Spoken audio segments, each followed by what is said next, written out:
Kuala Lumpur மாநகர மன்றம் டிபிகேஎலுக்கு சொந்தமான மற்றொரு நிலத்தின் உரிமை குறித்து கேள்வி எழுந்துள்ளது.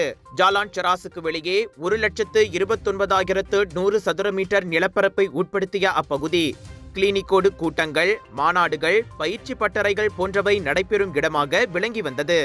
1 பில்லியன் ரிங்கேட் மதிப்புள்ள அந்நிலத்தில் சிறு அங்காடி வியாபாரிகள் மற்றும் உணவுகளை கையாள்பவர்களுக்கு தடுப்பூசி மையமாகவும் அந்த கிளினிக் விளங்கி வந்தது.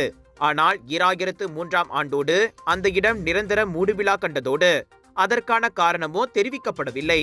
மக்களுக்கு சேவையை வழங்கி வந்த அந்த கிளினிக்கை டிபிகேஎல் மூடியது என்கிற மூத்த பத்திரிகையாளர் ஆர். நடேஸ்வரன் மலேசியா கினிக்கு அனுப்பிய கடிதத்தில் கேள்வி எழுப்பியுள்ளார். கேள்விக்கு பதில் தேடி நில அலுவலகத்தை நாடினால் ஒரு திடுக்கிடும் விஷயம் அம்பலமானது. அதாவது பிரானோ டெவலப்மெண்ட் சென்டரியான் பெர்ஹாட் எனும் நிறுவனம் 2013ஆம் ஆண்டே அங்கு கேவியேட் மனு அல்லது முன்னெச்சரிக்கை மனுவை வைத்துள்ளது. ஆனால் கூட்டரசு பிரதேச நிலமன்றத்தின் ஒப்புதல் இல்லாமல் அந்நிலத்தை விற்கவோ, குத்தகைக்கு விடவோ அல்லது அடமானம் வைக்கவோ முடியாது என்றும் அதில் கூறப்பட்டுள்ளது. இந்த பிரானோ ஜவுளி மாளிகையான ஜேக்கல் த்ரெடிங்கின் கீழ் உள்ள 26 துணை நிறுவனங்களில் ஒன்றாகும். முன்னாள் பிரதமர் டத்தோஸ்ரீ நஜீப் ரசாக்கிடம் இருந்து பெற்றதாக கூறப்படும் 194 மில்லியன் ரிங்கெட்டை மீட்டெடுப்பதற்காக 2018ஆம் ஆண்டில் வங்கி கணக்குகள் முடக்கப்பட்ட பல நிறுவனங்களில் இந்த நிறுவனமும் அடங்கும். நிலைமை இப்படி இருக்க அந்நிலத்தில் பிரானோ நிறுவனம் பட்டா விரித்தது ஏன்? அப்படியானால் நிலத்தை அது வாங்கிவிட்டதா? அப்படி வாங்கியிருந்தால் 2013ஆம் ஆண்டிலேயே அது ஏன் குறிப்பிடப்படவில்லை என நடேஸ்வரன் சரமாரியாக கேள்விகளை எழுப்புகிறார்.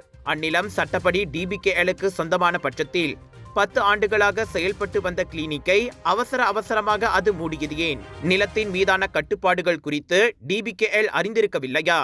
நிலத்தை வணிக ரீதியாகவோ அல்லது வீட்டு வசதியாகவோ மறுபெயரிடுவது ஒரு புறம் இருக்க, அதை விற்க ஒப்புதல் பெற்றதா என்ற கேள்விகளுக்கும் விடையில்லை என்கிறார் நடேஸ்வரன். நில ஒப்பந்தங்களில் வெளிப்படைத்தன்மை இருக்க வேண்டும் என்று நான் பலமுறை கோரிக்கை விடுத்திருந்தேன். ஆனால் அவை செவிடர் காதுகளில் விழுந்துவிட்டன என அவர் ஏமாற்றம் தெரிவித்தார். இதில் டிபிகேஎல் மௌனம் காக்க முடியாது. அதே சமயம் நாடாளுமன்ற பொதுக்கணக்கு தணிக்கை குழு PACயும் விசாரணையில் இறங்க வேண்டும்.